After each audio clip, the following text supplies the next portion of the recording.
Applications of siRNA. There are different applications of siRNA like determining the protein function. It is easier than preparing the knockouts, mean to work with the siRNA is easier to work for knockout of the genes. It is used for partial knockdown of different genes. Other applications of siRNA are that it is used in cancer prevention, infections, and it is used in developmental defects. If we do the comparison between the applications of siRNA and miRNA and the difference between siRNA and miRNA, both are exogenously delivered.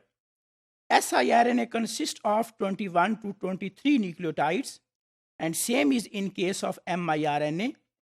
Acts through the RISC, same in case of miRNA, induces homologous target cleavage, perfect sequence match, imperfect sequence match. So here is the difference between siRNA and miRNA, that in case of siRNA, there is a perfect sequence match and ultimately siRNA degrades the messenger RNA.